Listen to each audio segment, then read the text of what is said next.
Okay, so that's working out okay. I'm worried about a missile launch off of these guys now, but I've gotta get in close. I'm down to aim 9s myself. And at least it's a 4-on-2. Okay, so checking out the timing back here. Okay, Blackjack 2, yeah, you're about, what would that be, about 3 minutes behind Blackjack 1, that's just fine. Okay, Blackjack 1, you're still engaged up there. Okay, these guys are turning in. Let me just kind of come up here and focus on this. This should be very, very interesting. A close-in fight, F5 versus F4, 2-on-2 for now. Head on, okay, into the merge, and I'm just going to let this go and let the AI take care of it. Okay, into the merge, F4s are turning back around. They have an altitude advantage, a significant altitude advantage on the F5s. That's kind of surprising that those F5s stayed down at 20,000 feet, whereas my guys were up at 36. Okay, so I've got a good, actually, Reno 2 is in a perfect, or 2-1's in a perfect position, although it does look like he has one on his tail as well now. Okay, Reno 1 was destroyed, and I saw exactly what happened there. And let me pause just to show this, because this is something that would be beneficial to, especially to the flight simmers out there.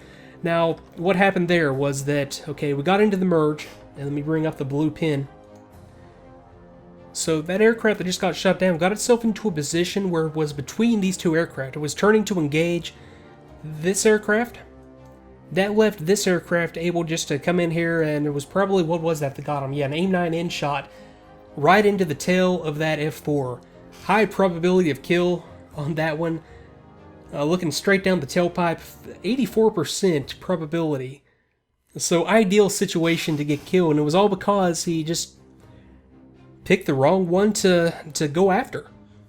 Now that might not have been necessarily a bad thing, assuming that the wingman had been able to come back in behind him and take out this aircraft before this aircraft had taken out the aircraft that was engaged, but yeah, it just didn't work out that way. So let me clear that out and just let this thing run a little bit and see if we can salvage this situation. Now we've still got a 3-on-2 at this point, F5s versus F4, but still not the kind of advantage that I wanted, and I think I did mismanage that a little bit when it came to the timing. I wanted Reno 1 to be in there a little bit quicker to be able to give some better support to Reno 2. Now, we still got an AIM-7 going in against this bogey. I really hope this is a hit, otherwise it could get kind of hairy here as we have to turn up in here and start to take out that SAM site. So, long-range shot, and another miss. So, this flight is down to 1 spare. I think they are going to take one more AIM-7 shot if I read the situation correctly, but at this point I also need to get Blackjack 2 engaged in this. I think I'm going to have Blackjack 1 come up here and continue with the SAM strike. Blackjack 2, I might as well just go ahead and have you go active. Maybe you can kind of scare this guy off. And Blackjack 2, I'm going to have you engage this bandit. See if you can lob a missile in there. I'm going to have you do this from long range just to distract this guy so he doesn't get in onto Blackjack 1's tail as Blackjack 1 continues to come up here into the SAM site and take it out. Now let me zoom in and continue to watch the air engagement up here. F5 versus F4, it looks like they're into the merge for Reno 1 against this F5. So it's a hopefully not going to be the same situation. Okay, looks like they're breaking off, and I've got one aircraft turning with the F5, the other aircraft coming against the other F5. That's not too bad, kind of a one-on-one situation. Reno 2 is their support. This is what I wished Reno 1 had been able to do on that first engagement. So Reno 2 is going to come over against the F5.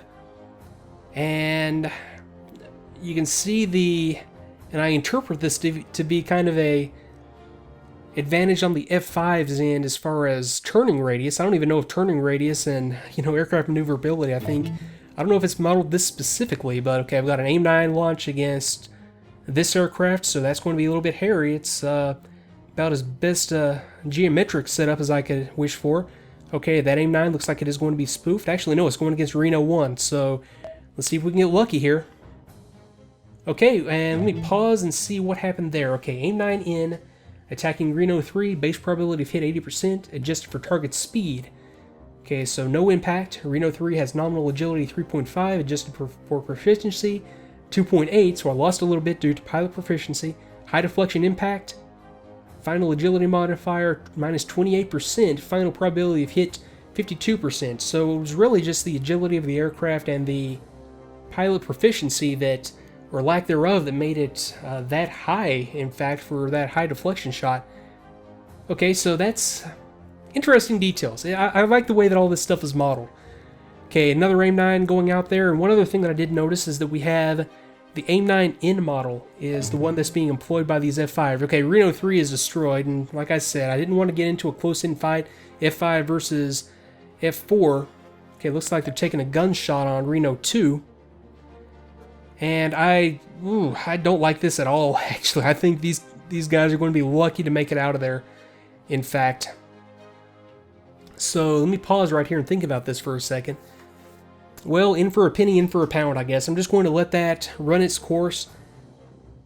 There is one other consideration up here that gave the F5s even more of an advantage than I suspected they might to begin with, and I'll go over that, and it's the AIM-9N versus the AIM-9, and let me see if I can even determine what type of AIM-9 our F4s had real quick. AIM-9N versus AIM-9J, so I think I'm almost positive the N model had an advantage on the J model that we have for this use as well. Okay, so Blackjack 1 is starting to get into the area and starting to worry about engaging this SAM. So let me just kind of let this run its course. This bogey is turning away, and I think once this bogey picks up Blackjack 1 visually, it's going to be a bad situation. Yeah, I just don't like the way this thing is unfolding, but there's nothing I can really do about it now. Okay, and these F5s and F4s are still just turning, trying to get an advantage on one another.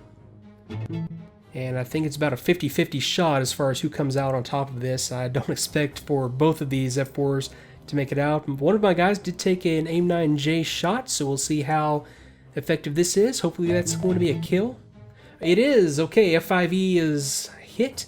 Let me pause and just see what happened there. This is, I do pause, and you learn everything there is to learn, really, about the way the game works. Reading the message log, I know that's not exciting thing in the world, in one sense. To me, it is the most exciting part of this, is watching what happened and then reading up here why it happened. So the AIM-9J attacked F5E with a probability of hit 75, adjusted for target speed, and I got a little bit of an advantage due to the target speed in that case. Went from 75 to 78% hit chance. Nominal agility 3.5, adjusted for proficiency down to 2.8. And agility adjusted for a rear oblique impact effect 2.4. So final agility modifier minus 24%. Final probability of hit still just 54%, but it was a hit nonetheless. So you can see the advantage of the AIM-9J both in, if you pay attention to the rings, both in, or I should say the disadvantage of the AIM-9J in terms of range. I think it has a smaller range than the N model, and also the N model has a higher base probability of hit than the J, 80% versus 75%. And when it's just down to a game of numbers like this, just a 50-50 proposition as far as who's going to come out on top, like we're dealing with here, 5% in either direction makes a heck of a difference. So definitely advantage F5s in that case. And we also had a gun engagement. Let me see how this works out. So this is the F5 engaging one of the F4s with a gun, base probability of hit 50%, adjusted for distance 29.3%. So long range shot, less likelihood of the guns finding the mark. So the agility gets adjusted down to minus 28% for a final probability of hit of 1%. So probably I wasn't paying attention to exactly what the situation was there, but probably a high deflection, long range type of shot, which if you have watched my videos where I get into a guns engagement, yeah, you know that chances of that working are slim to none. So, okay, kicking it back off, and got another missile in the air against Reno 1. At least it is down to a 2-on-1 fight up here now. And nothing to do but wait it out. So that looks like it's going to be actually a pretty good shot against Reno 1. Just the aspect, okay, did miss. Good news, and that was just a slightly better than 50-50 shot. Okay, looks like these guys are firing their final AIM-7 against this bogey, and then they're just going to be down to worrying strictly about that SA-3.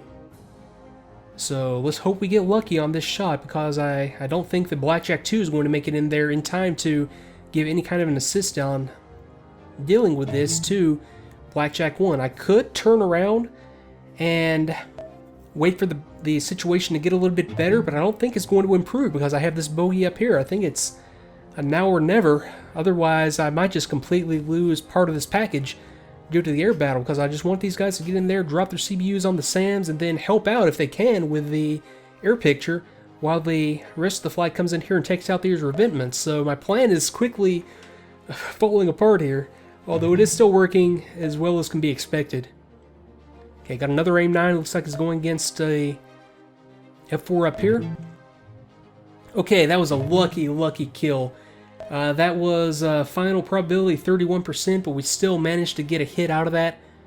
And okay, these guys are home free. Now they're just going to focus on taking out this SAM, which is, I say they're home free. Now all they have to worry about is going in and taking out a SAM.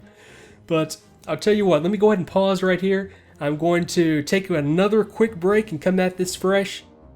So the overall picture as I see it right now, my plan of drawing the fighter opposition off kind of worked. I mean, at the very least, these guys did not get heavily engaged. That was what I was worried about, was the fighters coming down here and being able just to pick off the entire strike package. My strike package is intact, so that is a 100% success as far as the first phase of the battle went. I did lose a lot more F4s than I had hoped to once they got into that close-in AIM-9 versus AIM-9, gun versus gun, F4 versus F5 agility fight. But then again, it was either send them in there to engage or have these guys get picked off one by one. So it's, you know, it's really down to a chess match at that point. Do you roll the dice, maybe sacrifice an F4 or two in the air-to-air realm to ensure the success of the strike package, or do you just pull the guys out? I had the option also of pulling my flight pretty much according to the original plan, but I think for that to have worked, I mean, there were just too many aircraft in here, and specifically too many aircraft that were within striking range of the strike package for that to work. So overall, I'm not displeased at how it's played out so far, but I just wish I had been a little bit luckier on some of those AIM-7 shots. I mean, there were a lot of AIM-7s fired, and initially in here, not a whole lot of AIM-7s hit the target. And I mean, that's to be expected with an AIM-7, but I think if I had had a little bit more luck in that aspect of it, that it would have played out a lot differently. But the strike package is intact, so I can't complain. So let me come back next time with a fresh set of eyes on this, and we'll see what we can do about this SAM site, and see what we can do about getting Blackjack 2 in there to take out these revetments with GBU-10s. So thanks again for watching, everybody, and I will see you next time.